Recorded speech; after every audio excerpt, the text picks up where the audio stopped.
Hey everyone! Welcome to Sailing Sweet Ruka. Curtis, Roxy and I sailed offshore across the Atlantic Ocean over 3,000 miles and stopped in Brazil to make repairs. The island of Ilhabela is where we ended up, as we were told a new anemometer could be shipped to this location upon our arrival. But could we make the repairs in time to make our goal of Cape Horn before the season changed and closed our weather window? Keep watching to find out.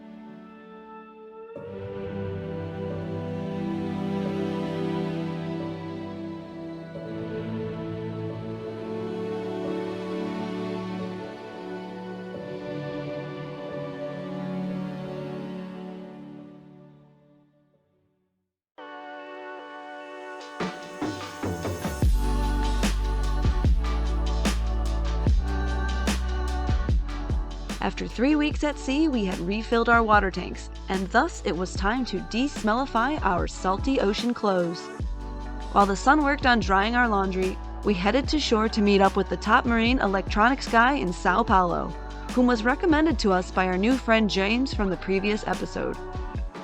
When we took the anemometer off, we couldn't physically see anything wrong with it, so it was off to Beto's shop to be inspected and tested. Lucky for Roxy, he was also a huge fan of dogs. You can tell when someone has a passion, and Beto certainly has a passion for marine electronics. His workshop is filled with spare parts and simulators galore. He decided to make a machine that simulates the movements and mechanics of a boat, essentially bringing the boat to his office. This makes it easier to tell if there is something wrong with the device or if it's something wrong on the boat without having to crawl into tight spaces or take the boat out for a sail each and every time. He walked us through some of the simulations. I adjust the RPM, rudder, rudder, and trim. Inside have a sensor. Wow. And pitch, and roll, okay.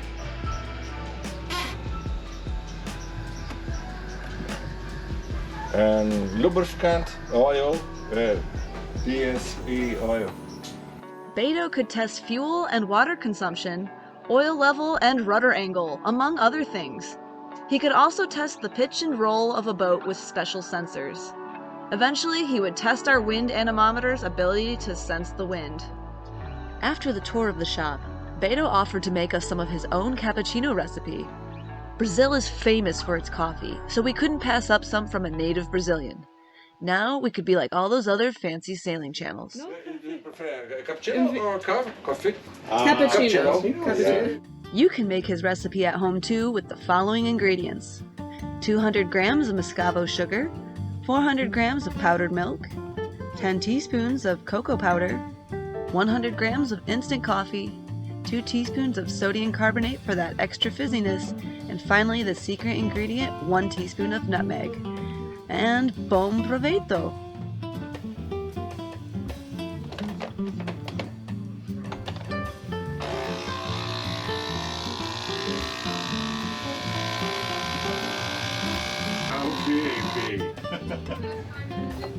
Okay. Tudo bem. Oh, you want one too? Do you want one too? Também? Também? Oh, he's smiling. Cheers. Oh, I show you. that's really good. This is amazing. This is good. Oh, this is the best coffee we've had in a long time. Oh my goodness.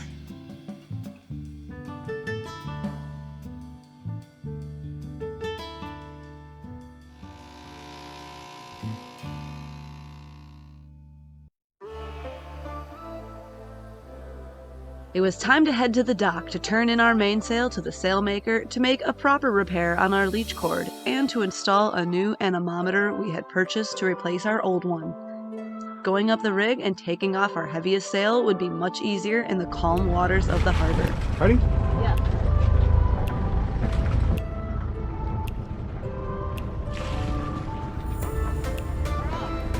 We're ready? Yep. Cut.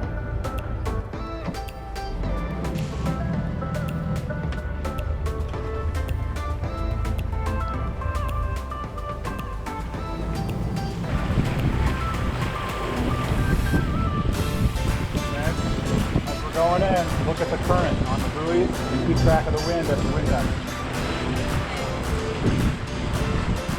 Curtis and I discussed the fender placement, wind direction, and current before entering the harbor.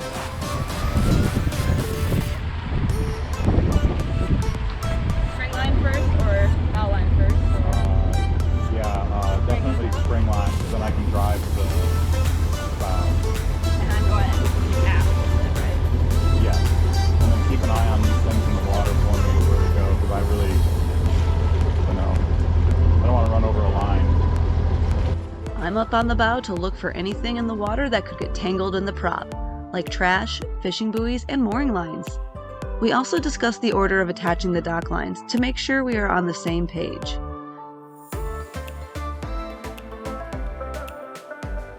Finally, we discussed what slot we want to take on the service dock. I move back from the bow to mid-deck, which will be the closest spot to the dock, easier for me to disembark or to toss the spring line, which is also midship. I'm going to go, the normal bow kind of swoop in, right? So yeah, so grab it off with the bow line and the spring line. Unfortunately, things don't always go to plan, especially when you don't know the language.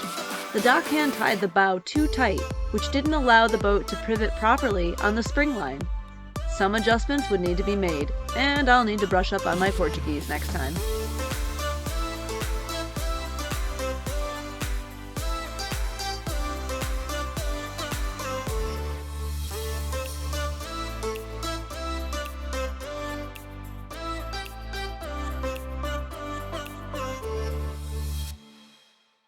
In order to try and get caught up on videos and some other work after our long passage, we enlisted the help of rigger Renee and electrician Edge, both racing sailors, to get Sweet Ruka back in long passage shape again, and to help us install the new anemometer and check its systems.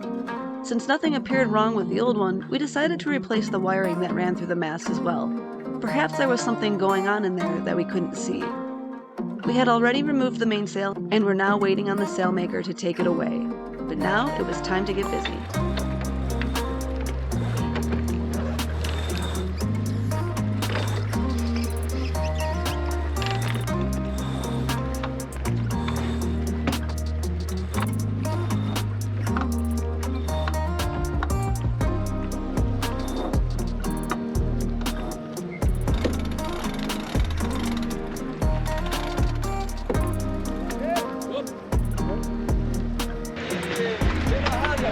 Okay, going down.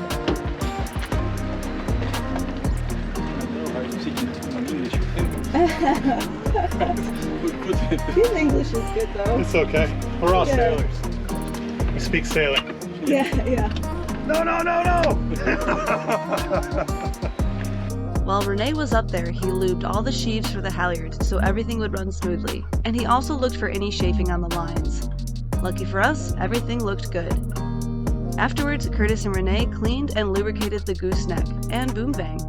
A good due diligence after a long passage and a lot of miles on the boat.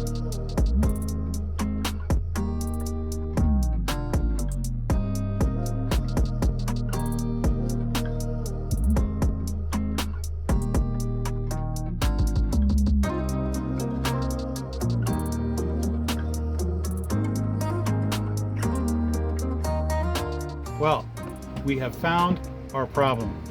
What caused us to pull into Brazil was that we were getting spikes in our wind instrument data back down to our autopilot. And that caused a couple of really big crash jibes, so it became dangerous to sail with the autopilot in wind mode.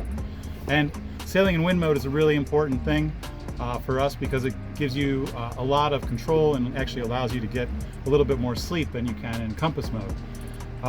It responds to the wind shifts. We deduced that the problem was up in the masthead somewhere, but we didn't quite know what it was. So we thought it was maybe a PCB, and this is a masthead unit that we ordered. So we have a brand new masthead unit up there. Ours was 20 years old, pretty worn. It was actually still good and still working really, really well, except for the spikes. But replacing a 20-year-old part is sometimes a good thing to do, and then now we have a spare. What we found when we replaced it up there was that there is a break here in the cable where it's very, very shaped. And then also, I don't know if you guys can see this, there's a crack right here. There's a crack running down. Not only is there the ability to get water inside here, which can cause a short, there's also the ability here when the mast moves for this wire to possibly touch something or get crimped. I'm of the firm belief that, based on looking at this wire, that this is our problem. So parts are really expensive here in Brazil. There's a lot of tax. So basically the masthead wind unit and this costs double. It's not a place that if you come you want to replace parts. Bring spares with you if you come here. The team here, the rigger Renee and the electrician Edge, both absolutely wonderful guys, super smart, super knowledgeable.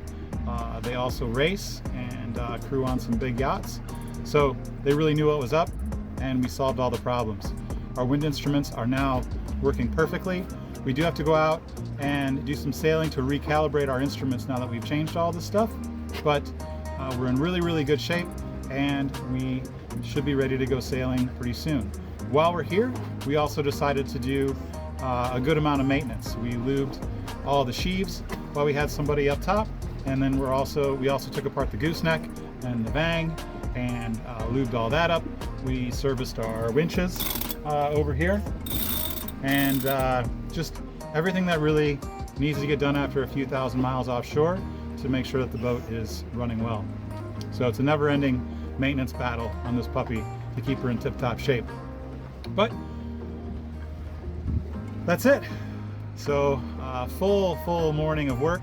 It's now lunchtime. We're gonna go grab some lunch here in Brazil and keep working on the boat this afternoon. The mainsail needs to go back on, and other than that, we're almost ready to go sailing again.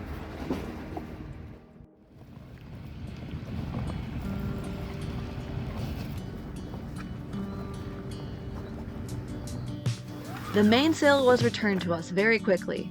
We just had to reinsert the battens and then it would be off the service dock and back to the mooring ball to prepare for recalibrating the autopilot and come up with a plan to head south. Our mainsail has 3 full battens and 2 partial battens. Battens provide the structure of a sail and help to better its shape and durability.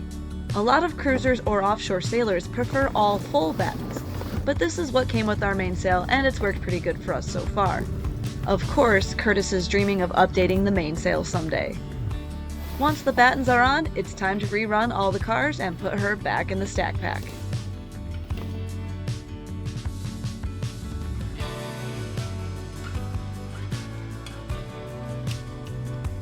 We are almost back in action here. A lot of work to put a cruising mainsail on. We still have the reef lines yet. I'm finishing up the bag and restack this thing, but hopefully all the cars are straight and everything's right. Putting the mainsail on with just the 2 of us can be a bit time consuming, but we managed to make it back to the mooring ball before sunset. We only needed to recalibrate the autopilot and reprovision the pantry, and we could be back on our way south.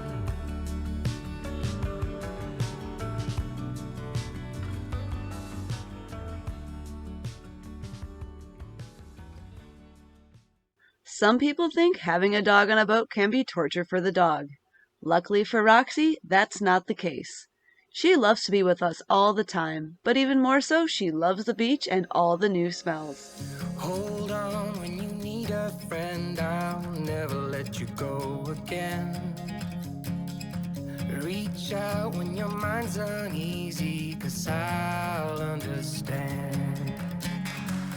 Hold on when you need a friend, I'll stay here to the end. Get up, don't hang your head, we'll take it step by step. Fell inside, now I'm living in a matchbox. All this time, all it needed was a little spark.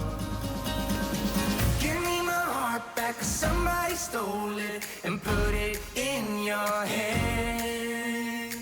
Give me my heart back, 'cause somebody stole it and put it in your head. It's time to begin the compass calibration for our B&G H5000 autopilot, since we changed out the wind anemometer. We decided it's also a good time to install the reef lines as we sail off the mooring ball. The channel between Ilhabela and Sao Paulo was a good place to do the calibration, providing flat water and otherwise calm conditions.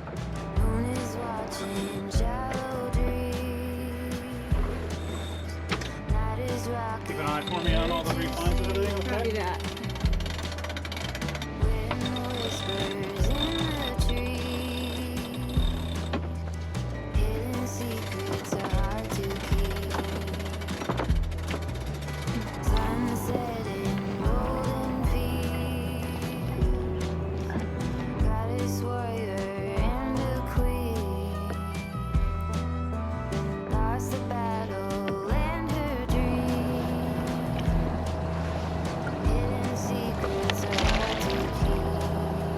There.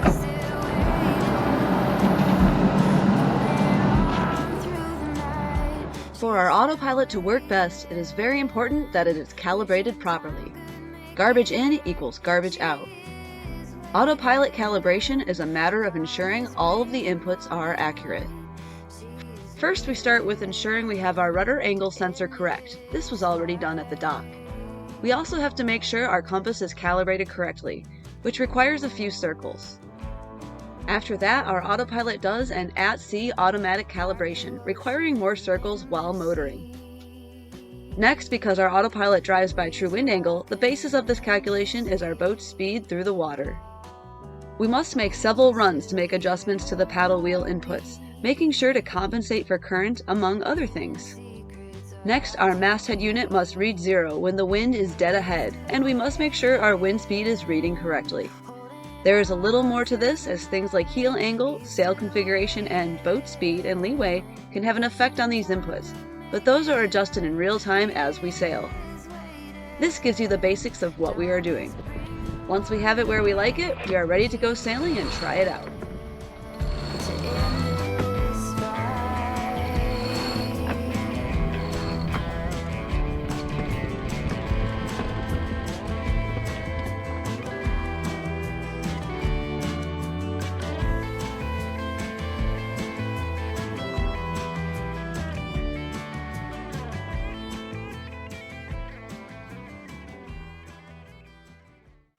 Like some bad omen, our sunny days quickly changed as strong wind arrived first and then a downpour came through over Sao Paulo and Ilhabela. We were getting antsy to head south, but relieved that a lot of good work had been done to Sweet Ruka. Saying goodbye to a few new friends and reprovisioning would soon be on our list. For now, we would enjoy clean, salt-free decks and the fresh scent of the rainforest.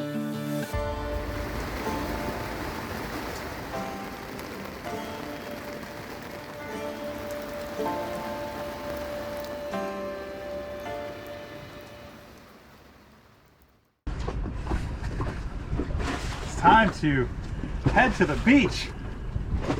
We've been here on the boat for a while. We've got all our boat work done finally, and it's time to go celebrate a little bit and relax on the beach in Brazil. Get the rope out of the way. Whoa.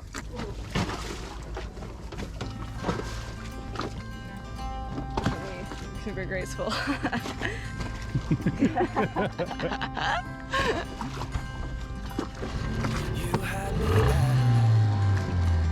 Let's do this. 'Cause where you go is where I go. I don't need nobody else. I got you, and you got me too. You can ride out the blue. I wanna do what you want to. We can leave and run away. Someday, someday. Oh babe, rock. That'll get you, huh? That'll get ya.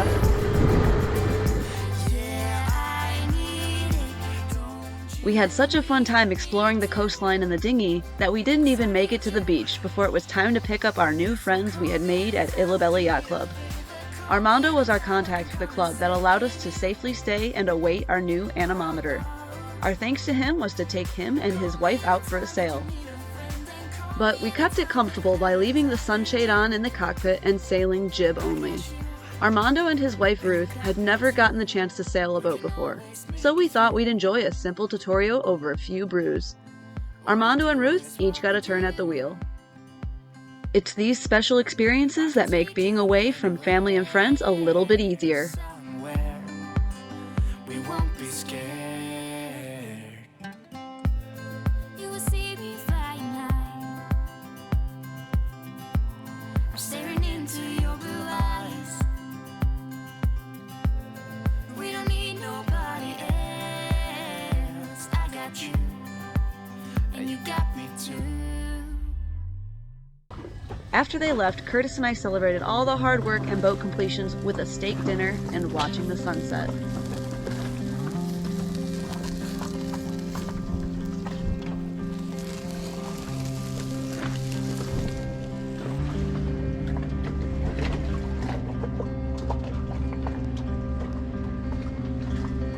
Steaks and mashed potatoes, can't go wrong here in beautiful Brazil. Missing all of you back home, and can't wait to see you all again, but for now, I'm gonna enjoy these awesome Brazilian steaks. Cheers.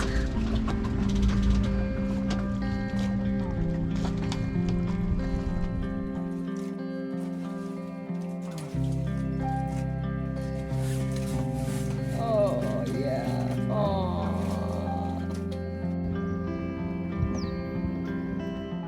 We were so excited to get going south that Curtis started running some weather models to see what we had in store. With this in mind, we decided to check the status of Argentina and Chile, and seemingly overnight they had once again closed their borders. We had some big decisions to make regarding skipping Patagonia and sailing around Cape Horn and straight to the Pacific, or waiting it out another season so we could enjoy this once-in-a-lifetime experience. We were getting ready to discuss it when things took a turn south, but not in the way we wanted.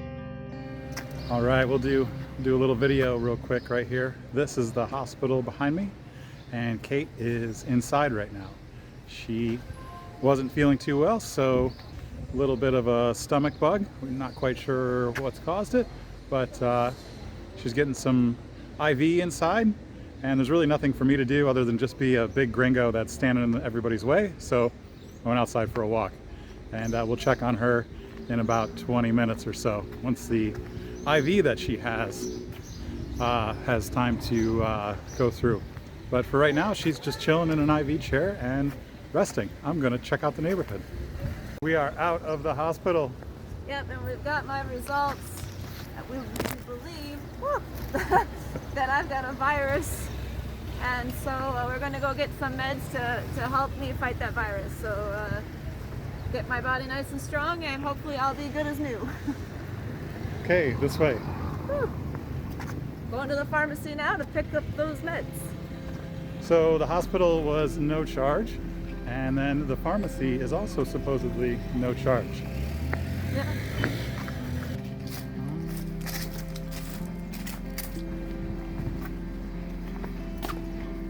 Okay, tell us what's up.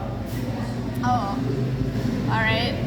Well, we just got out of the hospital, and it was really awesome. The doctor spoke English. They're really nice. Hopefully I'll be better. If not, we'll be on our way back. But we're going to try some food here again.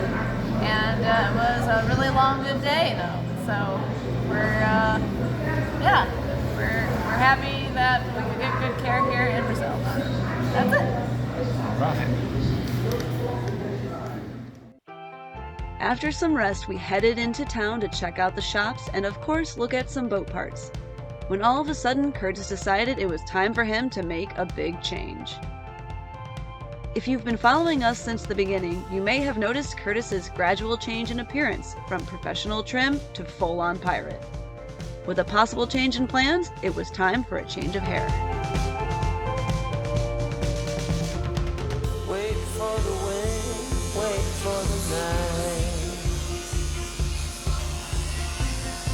Stand here a while, take a little time.